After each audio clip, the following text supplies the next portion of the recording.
এয়া আৰম্ভ কৰিব লৈছো গীতাৰ অধ্যায় 12 ভক্তিযোগ। অৰ্জুন উবাচ एवं सततयुक्ता ये भक्ता त्वामपर्युपासते येष अपि अक्षरम् अव्यक्तं तेषां के योगवित्तमा। অৰ্জুনে সুধিলে, যিসকলে এইদৰে অনবৰতে ভক্তিযুক্ত হৈ আন্তৰিকতাৰে আপোনাৰ উপাসনা কৰে আৰু যিসকলে ইন্দ্ৰিয়াতীত নিৰ্বিশেষ অব্যক্ত ব্ৰহ্মৰ উপাসনা কৰে, এই দুইবিধৰ ভিতৰত কোনবিলাক আটাইতকৈ ভাল যোগী বুলি কব পাৰি? শ্ৰী ভগৱান উবাচ मयि आवेश मन ये माम नित्ययुक्ता उपासते श्रद्धया परया उपेता ते मे युक्ततमा मता। পৰমেশ্বৰ ভগৱানে কলে, যিসকল মোৰ সবিশেষ ৰূপৰ চিন্তাত মনটো স্থিৰ কৰি ৰাখি পৰম পাৰমাৰ্থিক বিশ্বাসেৰে সদায় মোৰ উপাসনা কৰে, মোৰ মতেৰে তেওঁলোকেই উত্তম যোগী। ये तु अक्षरम् अनिर्देशम् अव्यक्तं पर्युपासते सर्वत्र गम अचिन्त्यं स कुटस्थम् असलम् एवं सन्नियम्य इन्द्रियग्रामं सर्वत्र समबुद्धय ते प्राप्तवन्ति माम एव सर्वभूतहिते रता। কিন্তু যিসকলে নিজৰ ইন্দ্ৰিয়সমূহৰ সংযম কৰি সকলো প্ৰাণীৰ প্ৰতি সমদৃষ্টি ৰাখি সকলো জীৱৰ বাবে হিত সাধনতে নিৰত থাকি ইন্দ্ৰিয়সমূহৰ ধাৰণাৰ অতীত নিৰ্দিষ্ট কৰি দেখুৱাই দিব নোৱাৰা অব্যক্ত সৰ্বব্যাপী অচিন্ত বিকাৰৰহিত অচল আৰু ধ্ৰুৱ পৰম তত্বৰ নিৰ্বিশেষ ৰূপটোত একান্তভাৱে উপাসনা কৰে, তেওঁলোকেও অৱশেষত মোকেই পায়। क्लेशाधिकतर तेषाम् अव्यक्तसक्तचेतसाम् अव्यक्ता हि गति दुःखम् देहवप्ति अवाप्यते। যিসকলৰ মন পৰম তত্বৰ অব্যক্ত নিৰ্বিশেষ ৰূপটোৰ প্ৰতি আসক্ত, তেওঁলোকৰ বাবে আধ্যাত্মিক অগ্ৰগতি লাভ কৰাটো বৰ কষ্টসাধ্য। দেহধাৰীসকলৰ বাবে এই পদ্ধতিৰে আগবাঢ়ি যোৱাটো সদায়ে দুষ্কৰ। ये तु सर्वाणि कर्माणि मयि सन्न्यक्ष्य मतः परा अन्यन्येव योगेन मामध्ययन्त उपास्यते तेषामहं समृद्धता मृत्यु संसारसागरात् भवामि न चिरात् पार्थ मया वेशितः चेतसाम्। কিন্তু হে পাৰ্থ, যিসকলে নিজৰ সকলো কৰ্ম মোতেই অৰ্পিত কৰে, অবিচলিত ভক্তি যোগেৰে মোৰেই ধ্যান কৰি কৰি মোৰেই উপাসনা কৰে আৰু চিত্ত মোতেই নিবৃষ্ট কৰে, তেওঁলোকক মই অতি সোনকালে জন্ম মৃত্যুময় সংসাৰ সাগৰৰ পৰা উদ্ধাৰ কৰো। ময়ি এব মন আধৎস ময়ি বুদ্ধিম নিবেশয় নিবশিষ্যসি ময়ি এব অত ঊৰ্ধ্বম ন সংশয়া। মোতেই তোমাৰ মনটোক নিবৃষ্ট কৰা, মোতেই তোমাৰ বুদ্ধিটোক প্ৰয়োগ কৰা, এইদৰে সদায় তুমি মোতেই বাস কৰিবা, এই বিষয়ে কোনো সন্দেহ নাই। অথ চিত্তম সমাধাতুম ন শক্নোষি ময়ি স্থিৰম অভ্যাসযোগেন তত মাম ঈশাঞ্জুম ধনঞ্জয়। হে ধনঞ্জয় অৰ্জুন, যদি তুমি তোমাৰ মনটো মোতেই একান্তভাৱে আৰোপিত কৰিব নোৱাৰা, তেনেহলে ভক্তি যোগৰ বিধি নিয়মবোৰ অনুশীলন কৰিবলৈ লোৱা। এই পথেৰে মোক পাবলৈ তোমাৰ ইচ্ছাক জগাই তোলা। অভ্যাসেপি অসমৰ্থ শ্ৰীমৎ কৰ্ম পৰম ভৱ মদৰ্থম অপি কৰ্মাণি কুৰ্বন সিদ্ধিম অৱাপ্স্যসি। যদিহে তুমি ভক্তি যোগৰ নিয়মবোৰ অনুশীলন কৰিবলৈ অসমৰ্থ হোৱা, তেনেহলে কেৱল মোৰ বাবে কাম কৰিবলৈ চেষ্টা কৰা, কাৰণ মোৰ বাবে কাম কৰিও তুমি সিদ্ধি লাভ কৰিব পাৰিবা। अथ एतदपि आशक्तः स्वीकर्तुं मदयोगम् आश्रितः सर्वकर्मफलत्यागं ततः कुरु यतात्मवान्।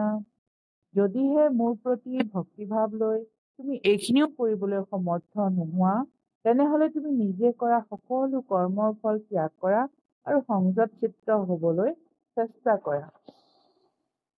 শ্ৰেয়া হি জ্ঞানম অভ্যাসাৎ জ্ঞানাৎ ধ্যানম বিশিষ্যতে ধ্যানত কৰ্ম ফল ত্যাগ ত্যাগত শান্তি অনন্তৰম। যদি তুমি অভ্যাস যোগৰ অনুশীলন কৰিব নোৱাৰা, তেনেহলে জ্ঞানৰ চৰ্চাত আত্মনিয়োগ কৰা। অৱশ্যে জ্ঞানতকৈও অধিক ভাল হল ধ্যান, আৰু ধ্যানতকৈও অধিক ভাল হল কৰ্মৰ ফলৰ ত্যাগ, কিয়নো তেনে ত্যাগৰ দ্বাৰা মনৰ শান্তি লাভ কৰিব পাৰি। आदिष्ट सर्वभूतानां मैत्र करुणा एव च निर्मम निरहंकार क्षमा दुःख सुख क्षमी सन्तुष्ट सततं योगी यतात्मा दृढ निश्चया मार्य प्रीतम मनोबुद्धि यह मद ভক্ত মে প্ৰিয়া। যিজনে কাকো ঈৰ্ষা নকৰে কিন্তু সকলো জীৱৰে প্ৰতি বন্ধুত্বৰ ভাৱহে পোষণ কৰে, যিজন দয়াশীল, যিজনে নিজকে একো বস্তুৰে গৰাকী বুলি নাভাবে, যিজন অহংকাৰ শূন্য, যাৰ বাবে সুখ আৰু দুখ দুয়োটাই সমান, যিজন ক্ষমাশীল, যিজন সদা সন্তুষ্ট, আত্মসংযমী আৰু দৃঢ় সংকল্প লৈ সেৱা ভক্তিৰ কামত ব্ৰতী আৰু যাৰ মন বুদ্ধি মোটেই সমৰ্পিত কৰিছে, তেনেজন ভক্তই মোৰ বৰ প্ৰিয়। यस्मात् न उद्दीजते लोकात् उद्दीजते शया हर्षामर्ष ভয়োষেগ মুক্ত যশ মে প্ৰিয়া। যাৰ বাবে কোনোৱে কোনো অসুবিধাত পৰিবলগীয়া নহয় আৰু আন কাৰো বাবে যিজনে আমনি নাপায়, যিজন সুখ দুখ ভয় আৰু উদ্বেগৰ অৱস্থাত সমানে অবিচলিত হৈ থাকে, সেইজন মোৰ বৰ প্ৰিয়। अनपेक्ष शुचि दक्ष उदासीनो गत व्यथा सर्वारंभ परित्यागी यमदक्ष स मे প্ৰিয়া। মোৰ যিজন ভক্ত সাধাৰণ কাম কিছুমানৰ ওপৰত নিৰ্ভৰশীল নহয়, যিজন শুদ্ধ সুদক্ষ নিৰুদ্বেগ, সকলো দুখ দুৰ্দশাৰ পৰা মুক্ত আৰু কৰ্মফলৰ বাবে যত্নপৰ নহয়, তেওঁ মোৰ বৰ প্ৰিয়। य न ऋष्यति न देष्टि न शोषति न काङ्क्षति शुभाशुभ परित्यागी भक्तिमान यश मे প্ৰিয়া। যিজনে হৰ্ষও নকৰে বিদ্বেষো নকৰে, যিজনে সুখো নকৰে একোলে আকাংক্ষাও নকৰে, যিজনে শুভ আৰু অশুভ দুয়োবিধকে ত্যাগ কৰে, তেনেজন ভক্তই মোৰ বৰ প্ৰিয়। समसत्रेष मित्रेष तथा मानपा अपमानयो शीत उष्ण सुख दुखेषु समसंग विवर्जिता तुल्य निंदा स्तुति मोनि संतुष्ट येन केनचित् अनिकेत स्थिरमति भक्तिमान मे प्रिय नर। যিজনে শত্ৰু আৰু মিত্ৰ উভয়ৰ প্ৰতি সমভাৱাপন্ন, যিজনে মান আৰু অপমান দুয়োটাকে সমানে সহজভাৱে ল'ব পাৰে আৰু সেইদৰে শীত তাপ সুখ দুখ যশস্যা অপযশ আদিকো সমানে গ্ৰহণ কৰিব পাৰে, যিজন অসৎ সংগৰ পৰা আঁতৰত থাকে, যিজন মৌন স্বভাৱৰ হয় আৰু যি পায় তাকেই লৈ সন্তুষ্ট হৈ থাকে, যাৰ নিজাকৈ কোনো ঘৰ এটা নাই, যাৰ বুদ্ধি স্থিৰ আৰু যিজনে ভক্তিৰে কৰা সেৱা কাৰ্যত ব্ৰতী, তেনেজন ভক্তও মোৰ অতিকে প্ৰিয়। ये तु धर्मामृतम् इदं यथोक्तं परिपार्श्वते শ্ৰদ্ধাধানা মতঃ পৰমা ভক্তা তে অতীব মে প্ৰিয়া। যিসকলে ভক্তিযুগৰ এই অমৃত পথৰ অনুসৰণ কৰে আৰু শ্ৰদ্ধা সহকাৰে মোকেই পৰম লক্ষ্য বুলি মানি লৈ সম্পূৰ্ণভাৱে সেৱাৰ কামত ব্ৰতী হৈ পৰে, তেওঁলোক মোৰ অত্যন্ত প্ৰিয় পাত্ৰ। যিজনে ইন্দ্ৰিয়ক বশত ৰাখি মনক চাৰিওফালৰ পৰা একগোট কৰি অব্যক্ত পৰমাত্মাত আসক্ত হয়, তেওঁৰ পথত বিশেষ ক্লেশ আছে।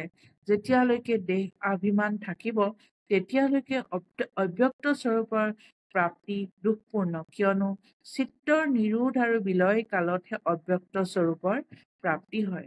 তাৰ পূৰ্বে তাৰ শৰীৰেই মাজত বাধা হৈ থিয় হৈ থাকে।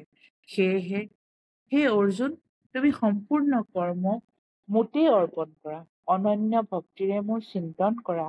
যিজন ভক্তই সম্পূৰ্ণ কৰ্মক মোকেই অৰ্পণ কৰি মানৱ শৰীৰধাৰী মোক সগুণ যোগীৰ ৰূপত ধ্যানৰ দ্বাৰা তেলৰ ধাৰাৰ দৰে নিৰন্তম চিন্তন কৰি থাকে, সেইজন ভক্তক মই শীঘ্ৰেই সংসাৰ সাগৰৰ পৰা উদ্ধাৰ কৰোঁ।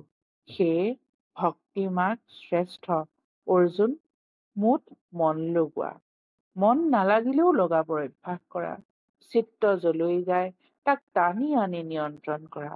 এইটোও কৰিবলৈ অসমৰ্থ হলে তুমি কৰ্ম কৰা, কৰ্ম একেটাই, যজ্ঞ কৰ্ম, তুমি মাত্ৰ কৰি যোৱা, অন্য নহয়, সিমানেই কৰা, পাৰ হওক বা নহওক। যদি এইটো কৰিবলৈও সমৰ্থ নহয়, তেতিয়াহলে স্থিতপ্ৰজ্ঞ আত্মবান তত্ত্বজ্ঞ মহাপুৰুষৰ শৰণ লৈ সম্পূৰ্ণ কৰ্মফল ত্যাগ কৰা। এনেদৰে ত্যাগ কৰিলে তুমি পৰম শান্তি প্ৰাপ্ত কৰিবা।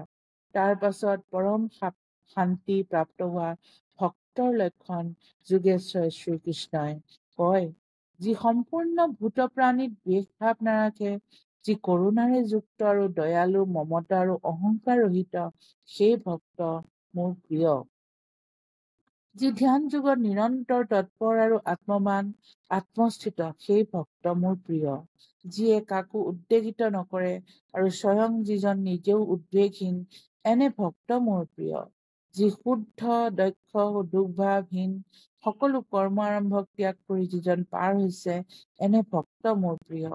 সম্পূৰ্ণ কামনাৰ ত্যাগ কৰোতা, শুভ অশুভৰ দূৰত থকা জন মোৰ প্ৰিয়। যি নিন্দা আৰু স্তুতিত সমান আৰু মৌনী, মনেৰে সৈতে যাৰ ইন্দ্ৰিয়সমূহ শান্ত হৈ গৈছে, যিজন যিকোনো প্ৰকাৰে জীৱন নিৰ্বাহত সন্তুষ্ট আৰু থকা ঠাইৰ প্ৰতিও মমতা নাই, শৰীৰ ৰক্ষাৰ বাবে যাৰ কোনো আসক্তি নাই, এনে স্থিতপ্ৰজ্ঞ ভক্তিবান পুৰুষ মোৰ অত্যন্ত প্ৰিয়। এইদৰেই ভক্তি যুগৰ সমাপ্তি ঘটিল।